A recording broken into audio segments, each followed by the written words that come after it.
Okay, so let's get into them. Your success in Rimpage, your journey to becoming that rich and famous pro player, it all hinges on mastering these three principles. Entirely. Not just understanding them intellectually, but profoundly mastering them through action.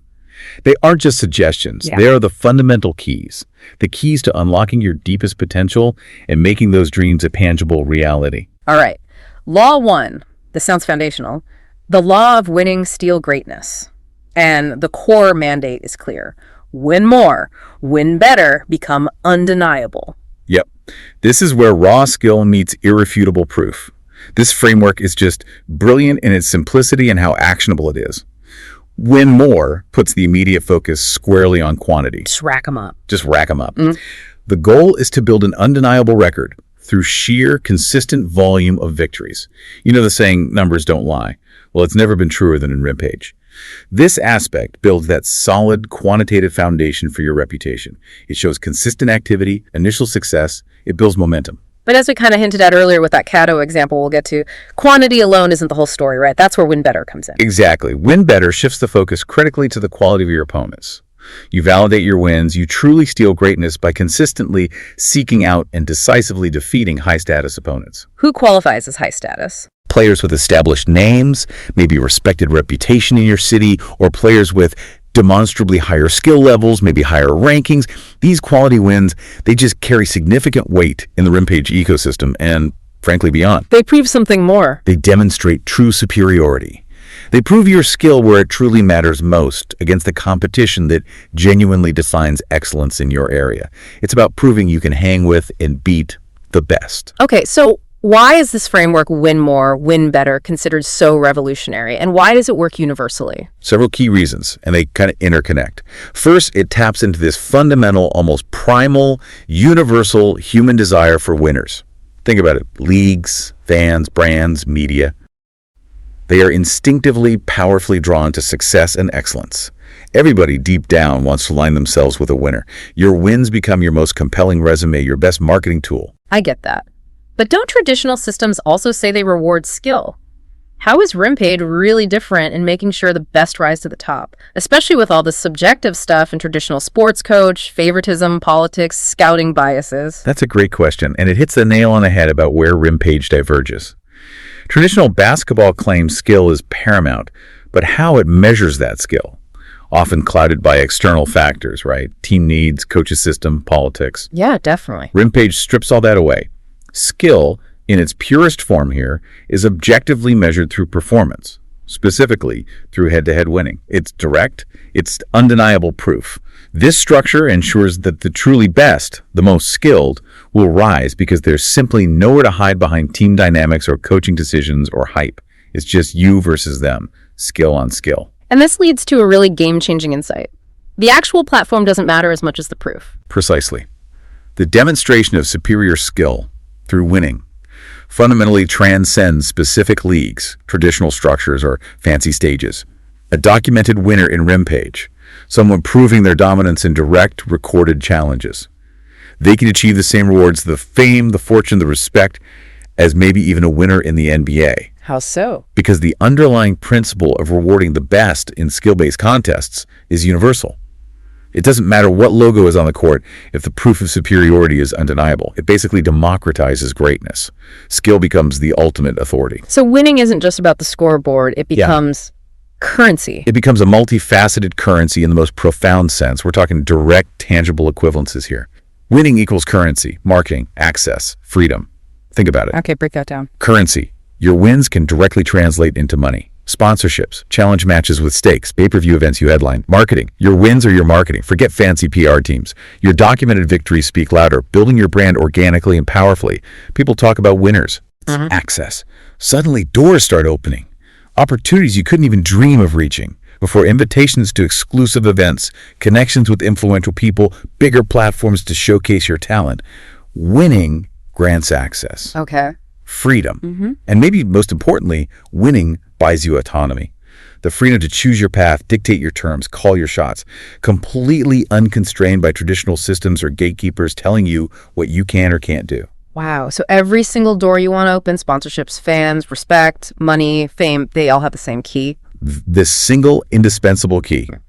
Consistently stacking undeniable wins, both quantity and quality. Your victories literally pay dividends in every single aspect of your career and your life. It's the engine of everything else. And this personal agency feels huge because the established systems, they might try to control access, spin narratives, limit opportunities. Right, they control the structure. But they absolutely cannot control your ability to just get better, to develop superior skill. That personal agency, that power you have over your own improvement is a massive counterpoint to any systemic control. It really is.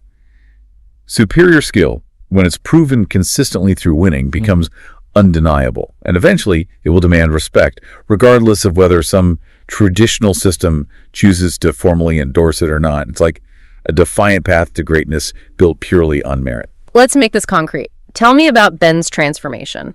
How did the law of winning change things for him? He was struggling at first, right? Oh yeah, Ben was really struggling. When he first joined Rimpage, he lost his first 5 matches, straight up, which you can imagine was incredibly discouraging. Brutal start. Brutal. He got so disheartened, so kind of cautious, that he actively started avoiding challenging players he didn't already know. He was prioritizing comfort, that feeling of safety, way over the actual pursuit of greatness. His childhood dream, becoming a famous player, it felt completely impossible, just a distant, painful fantasy at that point. That's a really relatable place for athletes. Hitting a wall and just retreating into what feels safe, even if it's not getting you anywhere. Totally. But then, Ben learned about and really started to internalize the law of winning. And he had to confront a hard truth about himself. Which was? His actions, his choices, were clearly showing he preferred the temporary comfort of avoiding challenges over the rigorous, sometimes painful pursuit of his deepest dream. He realized, if I really want this, I have to fundamentally change my approach, my whole mindset. Okay, so how did he apply win more? He started there. He made a conscious daily decision. I'm going to challenge players, even the ones he previously found intimidating or didn't know. It was a deliberate push way outside his comfort zone every single day. Forcing the action. Forcing the action. And slowly but surely, just through sheer persistence and playing way more matches, he started to accumulate wins. Each victory, no matter how small it felt, built a tiny bit more confidence. It started laying that crucial quantitative foundation for his reputation. He was proving, first to himself, then to a small circle, okay, I can win here. And then with that bit of momentum, he shifted gears to win better. Exactly. He knew just winning wasn't enough. He had to win meaningfully. So he strategically escalated his challenges. He started targeting the highly respected players in his city. Like who? You know, the local high school stars everyone talked about, the college standouts with local buzz, even some semi-pros with established reputations. He deliberately sought out the kind of competition that would make his victories really resonate. He needed wins that proved his skill against recognized talent. He wasn't just collecting wins anymore, he was collecting proof. And this led to that breakthrough victory you mentioned. It did. This relentless pursuit culminated in him managing to secure, and then incredibly winning, a match against a former NBA player. And this guy wasn't just any former player. He also happened to host a really popular local basketball podcast. So high-profile opponent. Super high profile locally. This wasn't just another win. It was a strategically chosen, high-quality victory against someone with significant public recognition and a platform. That single win, because of who he beat, acted like an explosive catalyst for his entire career. I bet the ripple effect was huge. Immediate, widespread, immense. That victory, because of the opponent's name and podcast, carried incredible weight. It wasn't just logged as another W. It generated significant public attention, local media buzz, became a major talking point. People were noticing Ben now. And he leveraged that. He did, shrewdly. Understanding the law of glory, which we'll get to next, he leveraged that momentum perfectly. He arranged a high-profile, heavily promoted pay-per-view rematch, and he won again, decisively. This time, the event itself generated a 7-figure sum. Ben walked away with a significant chunk of that, transforming a single well-chosen win, followed by another, into a massive financial and reputational windfall. That's incredible. So the key lesson from Ben's journey for everyone listening. It's crystal clear. To truly realize his dream, Ben had to do what kings do, leave comfort behind, hunt bigger prey, and stack undeniable victories. It wasn't about passive wishing or waiting for luck. It was about active, strategic, relentless doing. It was about fully embracing the hunter within him. Okay, so now for the listener, for you.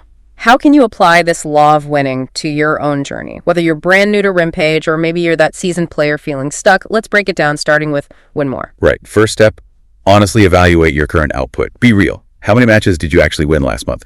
Be specific. If the answer is 0, own it. That's your starting point. Okay, get the baseline. Get the baseline. Then, set ambitious goals, but make them realistic. How can you feasibly double that number this month? What does that break down to per week? Maybe even per day? What's a big, audacious win goal for the end of this year, and what's the monthly grind look like to get there? Make it tangible. Make it tangible. Then dig deeper. Identify areas for improvement. What is the one skill, just one, that if you genuinely improved it, would make the most significant difference in your match outcomes? How do you figure that out? I feel like you always need to improve everything. That's the trap. You got to prioritize. Is it really your handle? Or is it maybe your on-ball defense, your finishing under pressure, your conditioning in the final minutes, maybe even your mental game, staying focused when things go wrong? Don't just list skills. Pick the highest leverage one for you, the one that unlocks the most wins. Got it. Focus on the biggest needle mover. Then what? Then analyze your current state. Why aren't you hitting your weekly win goal right now? Is it genuinely because you're not playing enough matches, meaning you're not hunting aggressively enough? Or are you playing plenty, but just not winning enough of the matches you do play? The diagnosis here is crucial for the right prescription. Okay. Lack of activity versus lack of success in activity. Exactly. And critically, based on that diagnosis, build a system. What daily routine, what consistent weekly challenge structure, maybe challenging 3 new players every week, or even finding an accountability partner. What can you set up to ensure you don't just leave these wins to chance? It can't be a wish. It has to become a process, a habit. Okay, that covers win more. Now, shifting to win better, this sounds more strategic. It is. This requires a deliberate shift in focus. Start by identifying the top talent in your area. Who are the most respected, the most talked about, the most popular players in your city? Think high school phenoms, college standouts, local legends, maybe semi-pros or even former pros living nearby. Don't just pick random names. Pick the ones with reputation. The ones whose defeat would mean something. Make a target list. Make a target list. Then pinpoint your breakthrough target. Which single match, against which specific player on that list, if you won it, would bring you the absolute most respect, attention, and credibility in your community? Think like Ben did, who is your former NBA player with a podcast. Find that catalyst opponent. Find that catalyst opponent. And then strategize your preparation specifically for that match. What do you need to start doing today, not tomorrow, not next week, today, to feel genuinely confident you can win that pivotal match? Break it down. Break it down. Is it specific drills mimicking their style? Is it finding sparring partners who play like them? Is it intense film study if you can get footage? Is it extra conditioning to outlast them? Get granular. And then think about amplification. How can you amplify your efforts? What is the boldest, most undeniable way to document and broadcast not just the challenge, but especially the big win so that your city and eventually the wider world simply cannot ignore it? This is not the time to be shy. Made noise. Got it. What about actually getting these matches? Be proactive. You got to reach out. How can you directly contact those top players? Find their socials, network, maybe show up where they play. Don't just sit back and hope they notice you or challenge you. The hunter seeks out the prey. You initiate. And stay motivated through this. Right. Remember the desire temperature scale we'll talk more about. If your internal desire temperature drops below, say, 300 degrees, you become effectively invisible. Nothing happens. So what daily habits, what motivational rituals like Ben's Dream Sheet and Pain Pill will you implement to keep your desire burning hot at 400 degrees or higher? That ensures you stay in that zone of undeniable, relentless action. Okay, one more thing for win better. This hypothetical motivation. Yeah, this one's powerful. Ask yourself, if this were literally life or death and you had to beat player X, your top target, this month to survive, what would you do differently starting today? What hidden reserves of effort, creativity, and sheer grit would you suddenly find? If everything you ever dreamed of depended entirely on winning this one match, what would you change, immediately and profoundly? Answering that honestly often reveals what you could be doing right now. That's intense. Okay, now let's pivot to that crucial nuance you mentioned, Kato's case. This sounds like a paradox. It really is. Kato Bin, he's a Rimpage veteran 3 years in, and his record is just astounding. Give me the numbers again. 305 wins, only 2 losses. That's a 99% winning percentage. And he was, at the time of this source, on a 268-game winning streak since June 2023. By all the quantitative metrics, he's the highest ranked player, setting all kinds of records, just dominant on paper. Okay, sounds like the definition of success. So what's the paradox? The paradox is glaring. Despite this staggering, almost unbelievable success on paper, Cato is not rich or famous. His numbers are immaculate, a testament to incredible skill and consistency, no doubt. But his actual impact on the broader world, his public recognition, his financial success seems incredibly limited compared to his record. So what's going on there? Why isn't he a superstar with those stats? It's a classic textbook example of mastering win more, but completely failing on win better.